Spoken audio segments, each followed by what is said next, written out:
Here we have a girl. A lot of people would be scared to render this simply because of the hair. Let me zoom in real quick. Oh, where's my zoom button?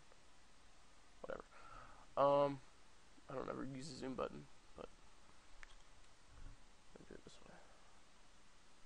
way. Man, I'm actually just geeking out today.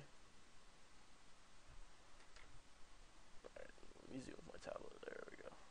Because of areas like this and her hair, people don't want to render this and it gets annoying. I used to not render stuff like this either before the Refine Edge tool, but now it makes it really nice.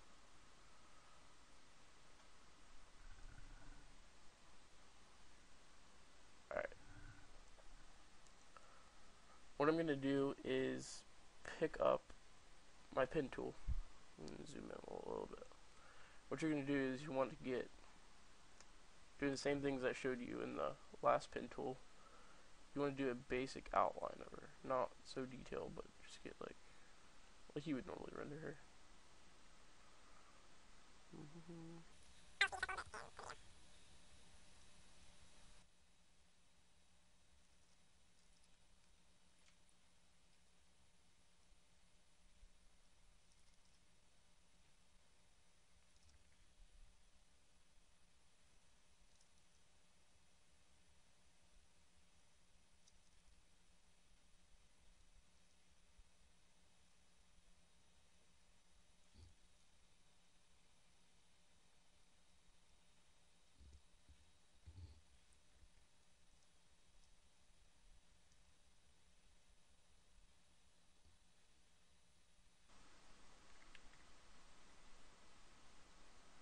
Okay.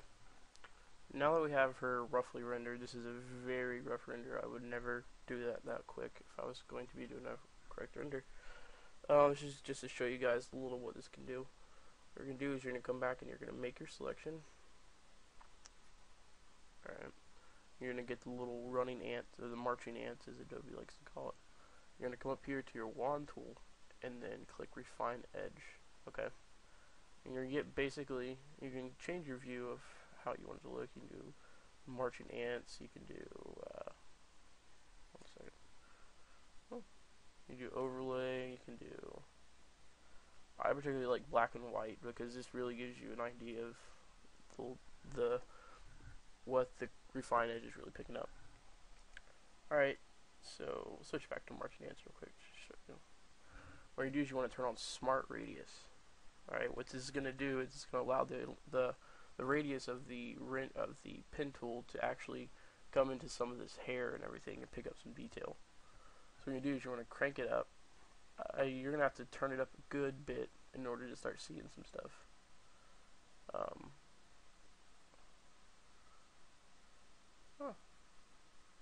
Yeah, you see it's not picking up a lot of the hair over here. Oh, there it goes. Had to render. My computer's being slow today. But you see you can really start seeing the hair come in, the detail.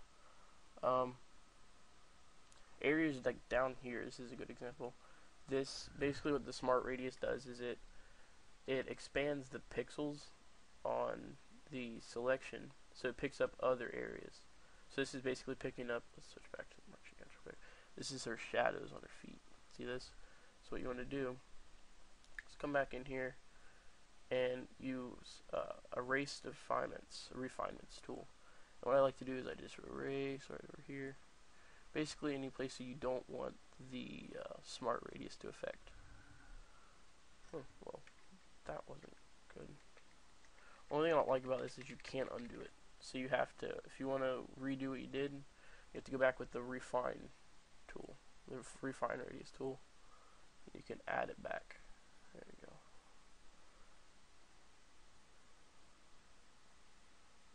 Pick up some more detail in there.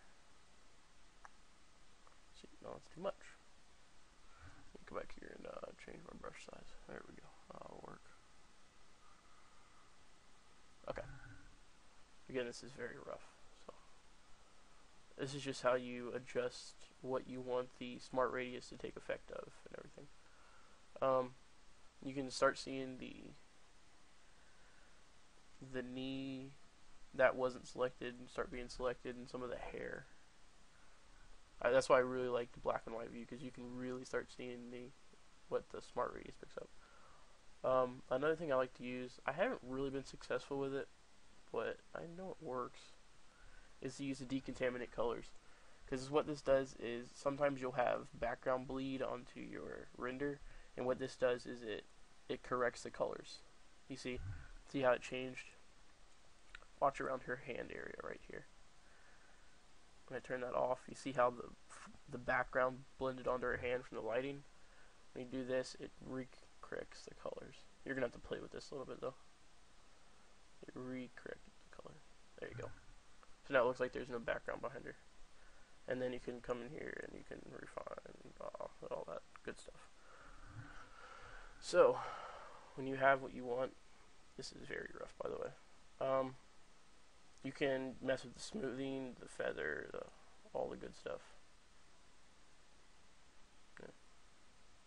Yeah, see, it basically screws you over what you do with the Smart Radius. You can come in and play with all that though. Alright.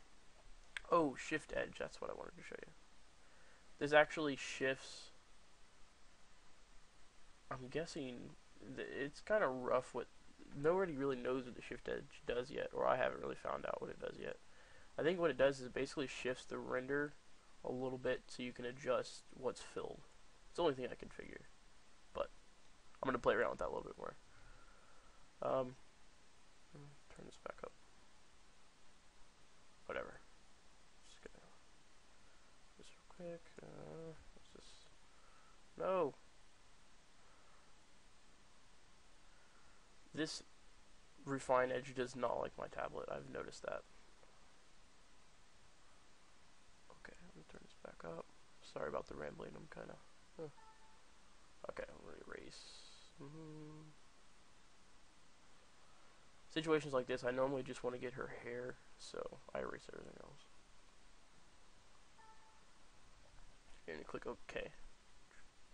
What it's going to do is it's going to give you the selection again, and again you're going to go to Select, Inverse, and Delete. And you have a pretty good rendered picture. You're going to have to go back and do all the little touch-ups and everything, but a lot better than it was. So, give me some feedback on this video. Thank you guys for watching. If you have not registered yet at ilovegfx.com, make sure to do so. It's a great website, a lot of resources, a lot of tutorials, it's a really friendly community. Give me a shout out over there, and I will probably rep you for watching my videos. Thanks for watching. See you.